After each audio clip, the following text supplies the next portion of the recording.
दोस्तों मैं फराज मलिक।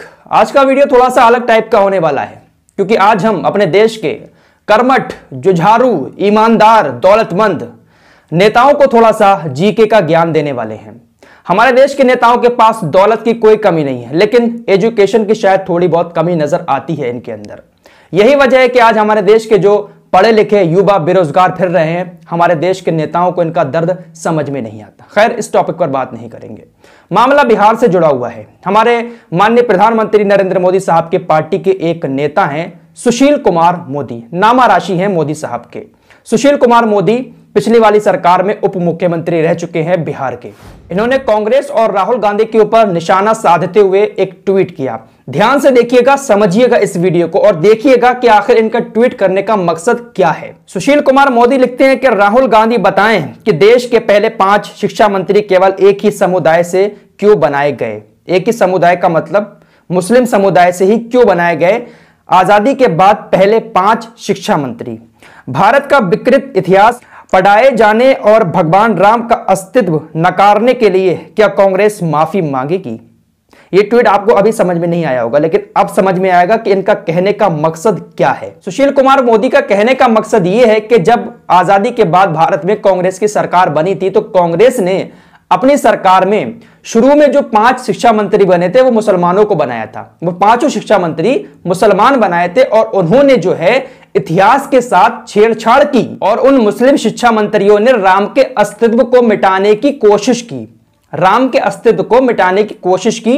इन्होंने सीधा सीधा निशाना कांग्रेस पर साधा था, लेकिन इनका इशारा मुसलमानों की तरफ था कि शिक्षा मंत्री जो 5 मुसलमान बने थे उन्होंने जो है राम के अस्तित्व को मिटाने की कोशिश की थी। लेकिन सर, अगर आप थोड़ा सा गूगल ही सर्च कर लेते तो शायद आपको दूध का दूध और पानी का पानी साफ नजर आ जाता।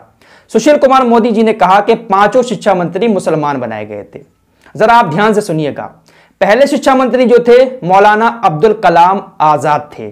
आजादी के बाद पहले शिक्षा मंत्री बने मौलाना अब्दुल कलाम आजाद और दूसरे शिक्षा मंत्री बने थे कालूलाल श्रीमाली। कालूलाल श्रीमाली, क्या ये मुसलमान थे? गूगल सर्च कर लीजिएगा एक बार फिर से। दूसरे शिक्षा मंत्री भारत के थे कालूलाल श्रीमाली, जो हिंदू धर्म से ताल्लुक रखते थे और ये 2 बार शिक्षा मंत्री बनाए गए थे, 1958 में और 1962 में। इनके बाद तीसरे शिक्षा मंत्री जो बने थे वो थे हुमायूं कबीर। वो सिर्फ 3 महीने के लिए शिक्षा मंत्री बनाए गए थे। इनके बाद बने थे मोहम्मद करीम चांगला और 5वें शिक्षा मंत्री बने थे फखरुद्दीन अली अहमद, जो सिर्फ 4 महीने के लिए शिक्षा मंत्री बनाए गए थे। लेकिन सर, अगर आपने थोड़ा सा पढ़ लिया होता तो शायद आप इस तरीके का ट्वीट नहीं करते। दूसरे शिक्षा मंत्री थे कालूलाल श्रीमाली, जो 1958 में बने, 1962 में भी बने। तो इसके बीच में मुस्लिम शिक्षा मंत्रियों के बीच में एक हिंदू धर्म के शिक्षा मंत्री भी आए थे। तो क्या इन्होंने इतिहास को मिटाने की कोशिश की थी? लेकिन आपका सीधा सीधा मकसद यह था इस ट्वीट के माध्यम से कि जो लोग हैं, आपने इसमें जो राम का शब्द जोड़ दिया है ना, राम नाम, इस नाम के जरिए से आप लोगों के बीच भ्रम फैलाना चाहते थे। आप मुसलमानों के कंधे पर बंदूक रखकर शायद कांग्रेस पर निशाना लगाना चाहते थे, लेकिन भाई आपकी पोल खुल गई, क्योंकि आज बड़ा बड़ा पढ़ा लिखा युवा बेरोजगार फिर रहा है। उसके पास कोई काम धंधा नहीं है ना, तो वो ऐसी चीजों को रिसर्च करता रहता है और नॉलेज भी बहुत ज्यादा है आजकल के युवा पढ़े लिखे जो बेरोजगार हैं। तो आप लोगों ने देखा कि हमारे देश के नेता लोग कुछ भी लिख देते हैं और जब वो एक आम इंसान के पास पहुंचता होगा जिसके पास नॉलेज है ही नहीं इतिहास की, तो उसको तो यह लगता होगा कि वाकई में यार मुसलमानों को बनाया था और उन्होंने राम का इतिहास, राम का अस्तित्व मिटाने की कोशिश की थी। ये है हमारे देश के नेताओं का।